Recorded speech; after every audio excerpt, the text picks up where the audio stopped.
আসসালামু আলাইকুম রহমতুল্লাহি ওয়া বারাকাতুহু। আপনি কি স্বপ্নে সোনার চুড়ি দেখছেন? অনেক সময় স্বপ্নে আমরা সোনার চুড়ি দেখি। সোনার গয়না দেখা খুবই সাধারণ একটি বিষয়। তবে নারীদের অন্যতম প্রিয় অলংকার সোনার চুড়ি যদি কেউ স্বপ্নে দেখে, তবে ইসলামিক দৃষ্টিকোণ থেকে এর অর্থ কি? পুরুষ ও নারীর জন্য কি এর ব্যাখ্যা আলাদা আলাদা?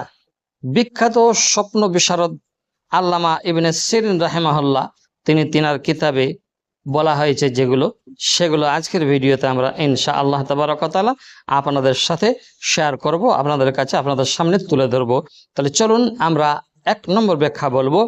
ইসলামিক স্বপ্নের ব্যাখ্যা অনুযায়ী কোন নারী যদি স্বপ্নে সোনার চুড়ি দেখে, তবে তা সাধারণত অত্যন্ত ইতিবাচক ও সৌভাগ্যের লক্ষণ হিসাবে গণ্য করা যায়। কোনো অবিবাহিত মেয়ে বা কুমারী নারী যদি স্বপ্নে সোনার চুড়ি পরতে বা দেখতে পান, তবে এর অর্থ হতে পারে খুব শীঘ্রই তার জীবনে কোনো যোগ্য ও ভালো জীবনসঙ্গী আসতে চলেছে, অর্থাৎ তার বিয়ের সানাই বাজার সময় ঘনিয়ে এসেছে।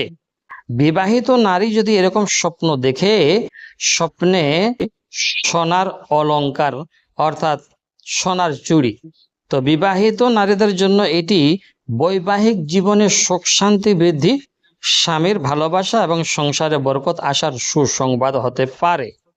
গর্ভবতী কোনো নারী যদি স্বপ্নে এরকম দেখে, তবে ইসলামিক ব্যাখ্যাকারীদের মতে এটি একটি সুস্থ ও সুন্দর সন্তান, বিশেষ করে কন্যা সন্তান লাভের ইঙ্গিত হতে পারে। এবার পুরুষরা যদি এখানে দেখে এরকম স্বপ্ন, তো তাদের ক্ষেত্রে কি বলা হয়েছে দেখুন। এখানে একটি গুরুত্বপূর্ণ টুইস্ট রয়েছে, একটা মজা রয়েছে। নারীদের জন্য এই স্বপ্নটা যতটা আনন্দের, পুরুষদের জন্য ব্যাখ্যাটা কিন্তু কিছুটা ভিন্ন। তাই আপনি যদি পুরুষ দেখছেন, পুরুষ যদি হন, তাহলে আপনার জন্য এটা প্রযোজ্য। দেখুন, ইসলামে পুরুষদের জন্য সোনা ব্যবহার করা হারাম বা নিষিদ্ধ করা হয়েছে।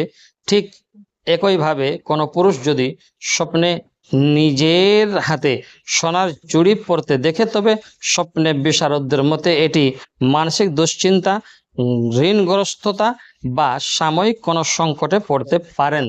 তবে পুরুষ যদি সোনা কেবল পরে থাকতে বা অন্য কাউকে দিতে দেখেন, তবে তা ভিন্ন কথা, কিন্তু নিজের হাতে পরিধান করাটা এক ধরনের সতর্ক বার্তা।